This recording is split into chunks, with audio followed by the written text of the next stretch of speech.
we got a controversy in the dojo. It's kind of interesting because the voices that I'm contending with are so vociferous and my own presumptions are so strong that I feel like I am called upon to question my own assumptions.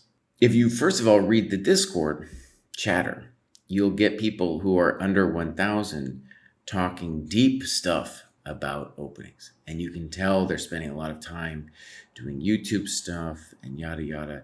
Let's talk about the two sides and then what to me is the interesting thing, which would be for me to question my own assumptions. Okay, so here's the contrasting points of view. From my own experience as a coach, longtime coach, knowing the principles of the openings will help you more than learning specific lines. And in fact, learning specific lines will hinder you in terms of just playing well. I don't even mean in terms of future development. I mean like right now. So that is my assumptions. On the other hand, what people are saying who are fighting with me on this, they're saying they're getting brutalized by opening traps. Brutalized. And I keep saying, I'm like, send me these traps. Send me these traps. So the first thing I want to do on stream is we have a dojo database. I'm going to be pulling some games from there to look at. We're going to talk about opening principles. We're going to use these as an example. Okay, fine. Both moves, fine. Okay, C3. Incorrect. Now, is it a losing move? No, but it's incorrect. So let me discuss what I mean by opening principles. It's got to help get your pieces out, and it's got to help fight for the center. So what are the candidate moves, therefore, that would come to mind following those principles? We got knight c3, e3, knight f3, g3, arguably c4. c4 is a little weird in this position, but in terms of following the principles, it would be okay. I like it less than all those other ones. So in fact, let me just stick to those. Knight c3, knight f3, e3, and g3. All of those moves would be consistent. Pawn moves are only there to get your pieces out, right? So if we're going to play g3, we don't ultimately want to play e3 later.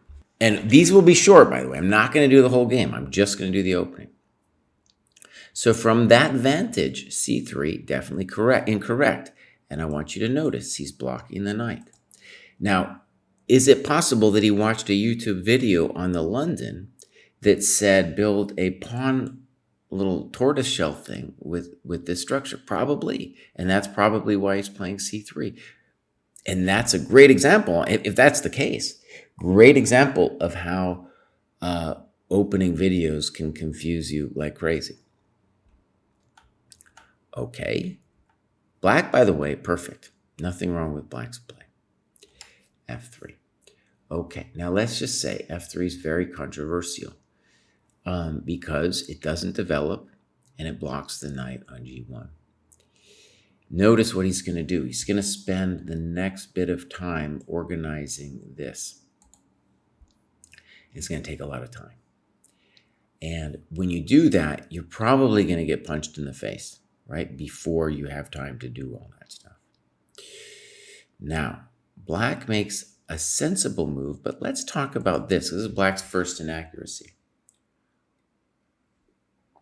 The knight doesn't have any scope on c6. So it's a great example of a piece that feels developed, but is actually not doing as well as it should. Further, now the c-pawn can't fight for the center. So I don't think knight c6 is terrible. And by the way, if you make a mistake, but you're still defaulting towards development, like black did here, it's a good thing to do. Bishop d6 is a move, bishop e7 is a move, c5. Those would be my candidate moves. Also knight bd7. One thing I want you to see about that is you don't have to be a genius to find those moves. You don't have to know anything. You don't have to know anything at all. Queen d7, a little weird, right? Bishop d6 comes to mind. Castles, okay, frisky. And now white's the one who opens it up. Now, I think from White's perspective, it's a funny business because he's all in, obviously, to play e4 after queen e2, but he's got some real development grief here. Okay, so snip. Now, we could debate this from Black, but he's opening the position when he's up in time, so it can't be that bad. Okay. And now Black plays bishop d6, which is in itself not a blunder yet. But I have a feeling he did not see the tactic of e5, knight e5. Why do I say he doesn't see it? Because here, he blunders the full piece with e5. Viva la Kid's playing Black, so let's look at it from his perspective. All right, weird. Now, is it the end of the world he played d3? No. Why does it break opening principles a little bit? Because we'd like both bishops to be out, and d3 is obviously going to constrict one of those. Not the end of the world, but a poor move in terms of the principles. Now, Black could do a variety of things. g6, fine. Now, why is e6 a mistake? All right, this is important. I hope Viva la Kid's watching. e6 is a mistake because you've already made a pawn move to get your bishop on f8 out. So e6 doesn't help you get any of your pieces out. In which case, what are the correct moves in the position? Bishop g7, knight f6, d5, c5. Knight c6 is a little bit weird, but I'm sure it's playable. I'm sure b6 is also playable. So notice, all of those moves that follow the principles will be the ones that are correct. And then when you look in that, let's say you want to be fancy and look in the database of GM games or yada yada, those are the moves that you'll find. Or even titled players, or even like 1900, 1800 level players. So let's take a look. So e6, breaking the principle. Okay, fine. A little weird, but fine. Fine. Weird. Right? What are the candidate moves? Knight f6, knight e7, c5. Those are the moves that we should be looking at in this position. Weird, right? What are the moves? Knight e7, knight f6, c5. Now, I think actually, I'm going to look for more of a Viva la Kid's games, but this is, I think maybe we could blame this on a YouTube video because he's playing this triangle structure again and again. And in positions where he's playing c6, it's often positions doesn't make any sense. There's no need for him to play c6 or c3 with reversed colors. Okay, poor because the knights on the rim are dim, so knight e7 would have been more accurate. Again, you don't need opening theory to know this.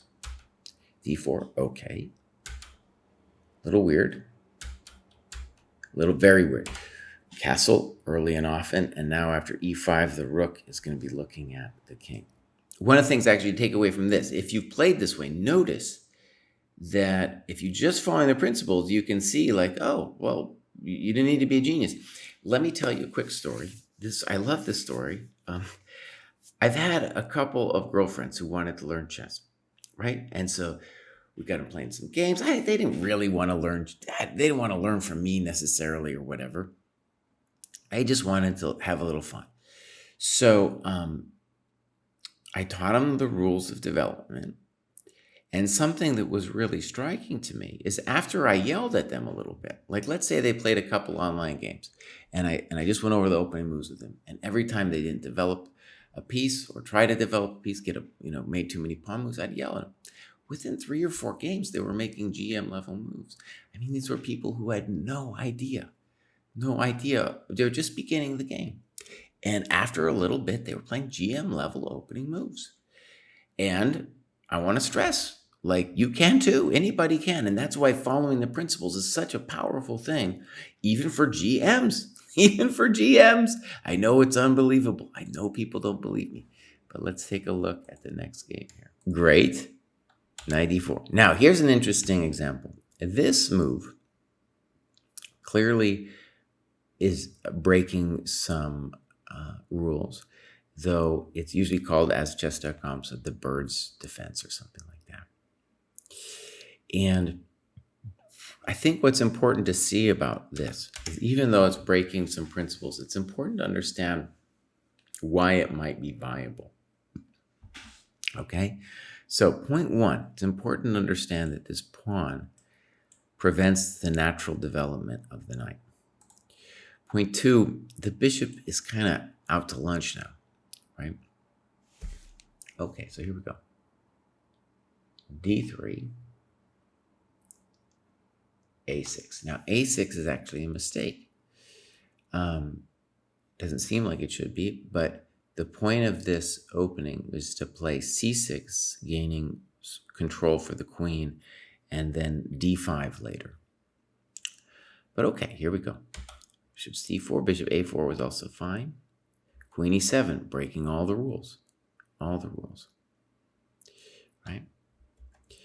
So one of the things to see about a move like Queen E7, which you will see repeatedly at this level, is that it's a negative tempo, because now either the queen has to move or the pawn has to move to get this bishop to move, right? Now let me say a couple dogmatic things. White is up one tempo here. After knight d4, where black has moved to develop piece twice, we are up 2 tempi, right? Boom. Nota bene, he owes us a pawn move, whether it's here or here, to get the bishop out. Now, because the queen has to move again, he owes us 3 tempi. And so one of the things to do at all levels, not just at this one, but at all levels, is to count the tempi in the opening. And right now, a great rule of thumb, 3 tempi equals a pawn, right? So there it is. You have your relationship between material and time. Beautiful. You are up a pawn now. Now, would black give you a pawn willingly? No, probably not. People are very materialistic. But will he give you tempi, 3 tempi willingly? Oh, yeah. Please take it. Take all my tempi. Okay, queen f3. A little funky. Not terrible. But in general, we want to bring out our pieces before the queen. So castles should be our default move here. Knight d2 is fine as well, but castles should be our default. Weird, right? Weird. Doesn't belong there. Okay. And one thing I actually want to applaud you for here is you didn't take the bishop the knight. Unfortunately, you took it next move. But we'll talk about that, why this isn't great to take the knight. Of course, I get it. It feels like you're mangling the pawns and everything. And by the way, you're doing great anyway because your development's so great. But the problem for black was that knight was actually terrible and it had no future. So you taking it actually relieves his stress a little bit. C3, okay, poor move. End of the world? No, because your position's amazing. Why is it poor? Because it's not developing your knight. You've got to play knight d2. Gotta.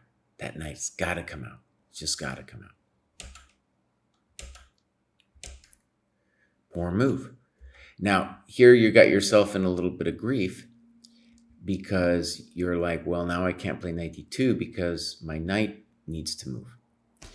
So what's the correct move? Take. And if he takes back with the pawn, you bring your knight out. If he takes with the bishop, we bring our knight out. We are bringing our dudes out, right? So loss of time.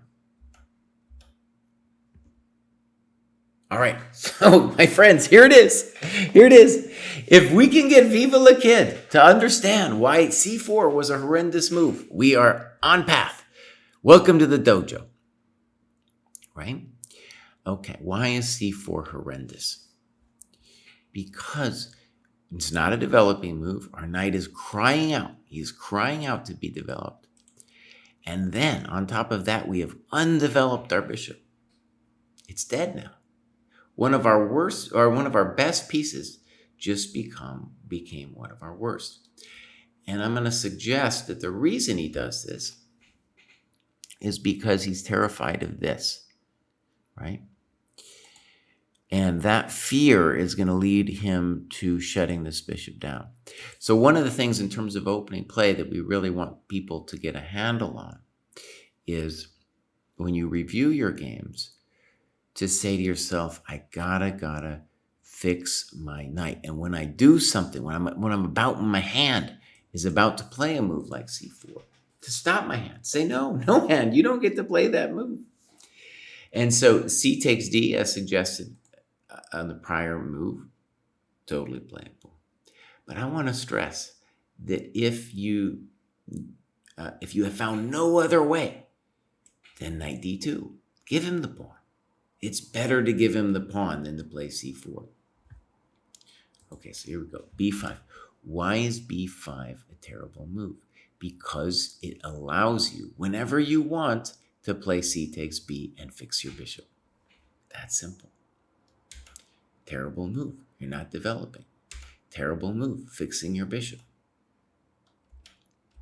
Great. I can't tell you how happy I am that the knight came out. Terrible move. Okay. Unclear why, except the cheap trick. Okay. The problem there is going to be what's going to happen if a4. By the way, this is a problem we can see at a variety of levels, is oftentimes, how do I fix a bad knight? If you watch The Road to 2100, there's a whole thing about it. So knight f1 makes a lot of sense, because then on g3, the knight could talk to these squares.